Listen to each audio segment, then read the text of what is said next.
মুজিব ভাই এসে গেছেন, তাকে আপনারা স্লোগান দিয়ে অভিবাদন দেন। শেখ মুজিবের পথ ধরো, বাংলাদেশ স্বাধীন করো, মুজিব ভাইয়ের পথ ধরো, বাংলাদেশ স্বাধীন করো, পাটের মাটি তৈরি করো, বাংলাদেশ স্বাধীন করো, বীর বাঙালি অস্ত্র ধরো। ভাইরা আমার, আজ দুঃখ ভারাক্রান্ত মন নিয়ে আপনাদের সামনে হাজির হয়েছি। আপনারা সবই জানেন এবং বোঝেন আমরা আমাদের জীবন দিয়ে চেষ্টা করেছি, কিন্তু দুঃখের বিষয় আজ ঢাকা, চট্টগ্রাম, খুলনা, রাজশাহী, রংপুরে আমার ভাইয়ের রক্তে রাজপথ রঞ্জিত হয়েছে। আজ বাংলার মানুষ মুক্তি চায়, বাংলার মানুষ বাঁচতে চায়, বাংলার মানুষ তারা আজ তার অধিকার চায়। কি অন্যায় করেছিলাম নির্বাচনের পরে বাংলাদেশের মানুষ সম্পূর্ণভাবে আমাকে আওয়ামী লীগকে ভোট দেন। আমাদের ন্যাশনাল অ্যাসেম্বলি বসবে, আমরা সেখানে শাসনতন্ত্র তৈরি করব এবং এই দেশকে আমরা গড়ে তুলব। এদেশের মানুষ অর্থনৈতিক, রাজনৈতিক, সাংস্কৃতিক মুক্তি পাবে। কিন্তু দুঃখের বিষয়, আজ দুঃখের সঙ্গে বলতে হয় 23 বছরের করুণ ইতিহাস, বাংলার অত্যাচারের, বাংলার মানুষের রক্তের ইতিহাস, 23 বছরের ইতিহাস, মুমূর্ষ নরনারীর আর্তনাদের ইতিহাস, বাংলার ইতিহাস, এদেশের মানুষের রক্ত দিয়ে রাজপথ রঞ্জিত করার ইতিহাস। 1952 সালে রক্ত দিয়েছি, 1954 সালে নির্বাচনে জয়লাভ করেও আমরা গদিতে বসতে পারি নাই। 1958 সালে আইয়ুব খান মার্শাল ল জারি করে 10 বছর পর্যন্ত আমাদের গোলাম করে রেখেছে। 1967 সালে 6 দফার আন্দোলনে 7ই জুনে আমার ছেলেদের গুলি করে হত্যা করা হয়েছে।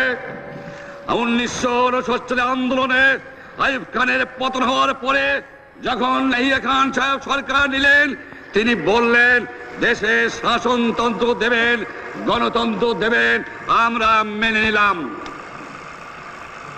তারপরে অনেক ইতিহাস হয়ে গেল, নির্বাচন হলো। আপনারা জানেন দোষ কি আমাদের? আজকে আমি প্রেসিডেন্ট ইয়াহিয়া খান সাহেবের সঙ্গে দেখা করেছি, আপনারা জানেন, আলাপ আলোচনা করেছি। আমি শুধু বাংলার নয়, পাকিস্তানের মেজরিটি পার্টির নেতা হিসাবে তাকে অনুরোধ করলাম 15ই ফেব্রুয়ারি তারিখে আপনি জাতীয় পরিষদের অধিবেশন দেন। তিনি আমার কথা রাখলেন না, তিনি রাখলেন ভুট্টো সাহেবের কথা। তিনি বললেন প্রথম সপ্তাহের মাসে হবে, তিনি মানে নিলেন। আমরা বললাম ঠিক আছে, আমরা অ্যাসেম্বলিতে বসবো, আমরা আলোচনা করব। আমি বললাম বক্তৃতার মধ্যে, অ্যাসেম্বলির মধ্যে আলোচনা করব। এমনকি আমি এ পর্যন্ত বললাম যদি কেউ ন্যায্য কথা বলে, আমরা সংখ্যায় বেশি হলেও একজন যদিও সে হয়, তার ন্যায্য কথা আমরা মেনে নেব।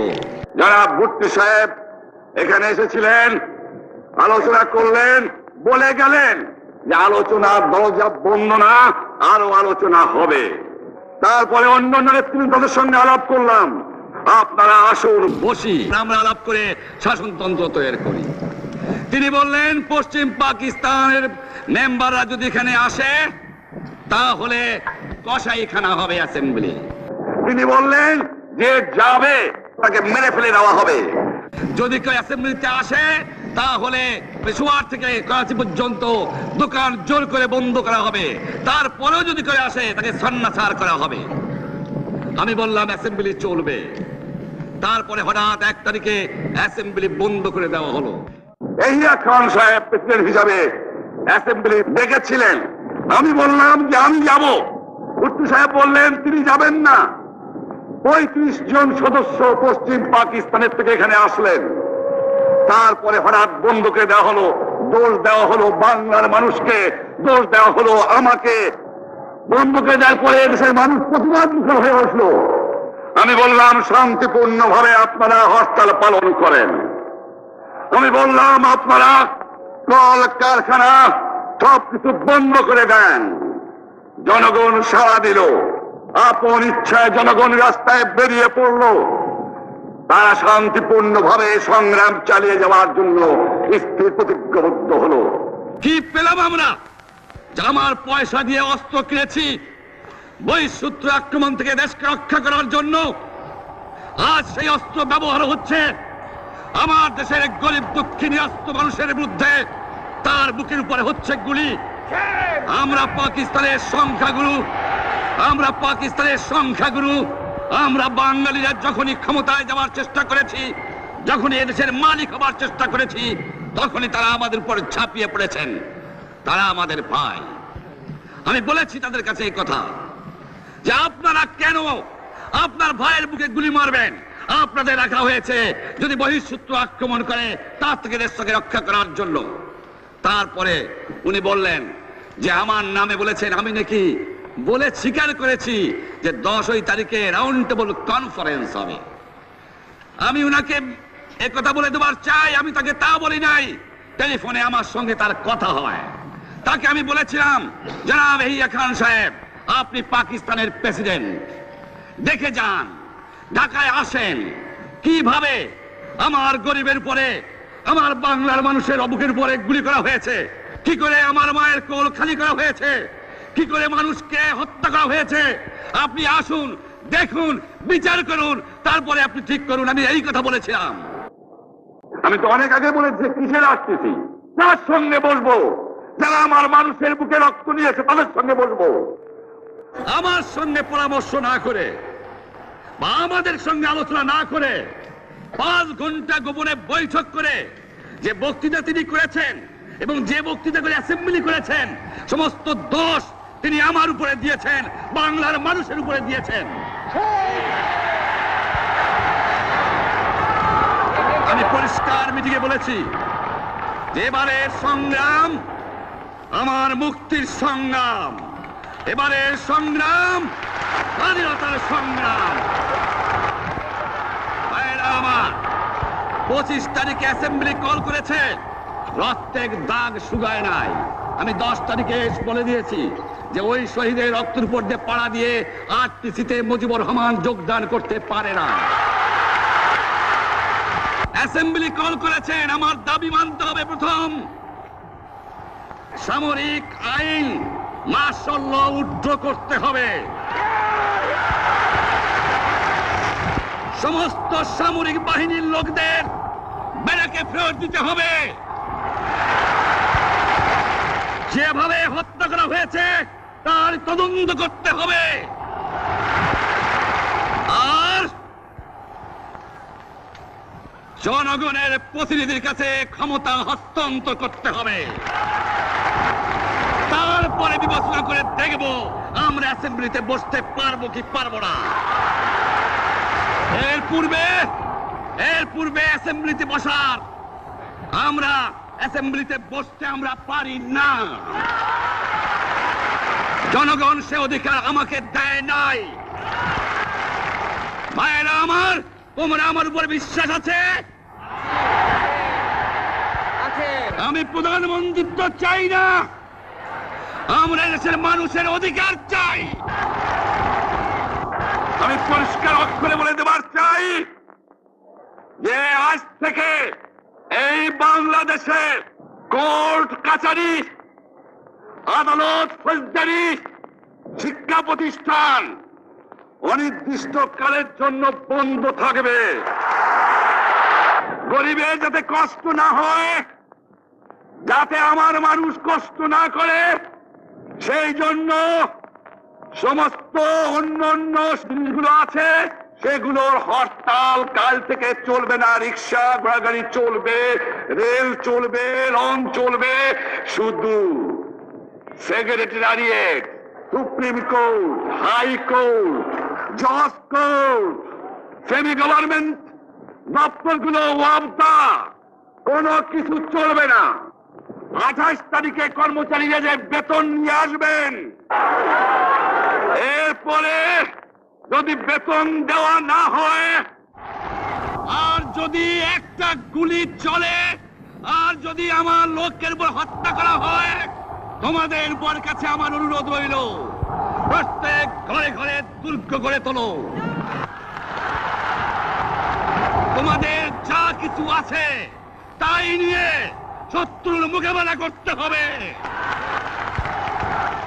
এবং জীবনের তরে রাস্তাঘাট যা যা আছে সবকিছু আমি যদি হুকুম দেবার নাও পারি, তোমরা বন্ধ করে দেবে। আমরা ভাতে মারবো, আমরা পানিতে মারবো।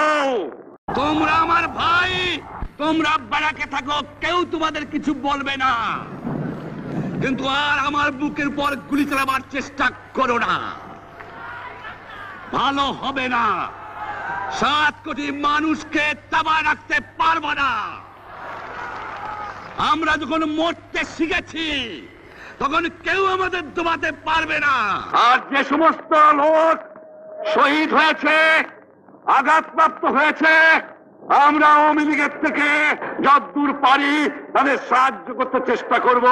যারা পারেন আমার রিলিফ কমিটি সামান্য টাকা পয়সা পৌঁছিয়ে দেবেন। আর এই 7 দিন হরতালে যে সমস্ত শ্রমিক ভাইরা যোগদান করেছেন, প্রত্যেকটা শিল্পের মালিক তাদের বেতন পৌঁছায় দেবেন। সরকারি কর্মচারীদের বলি, আমি যা বলি তা মানতে হবে।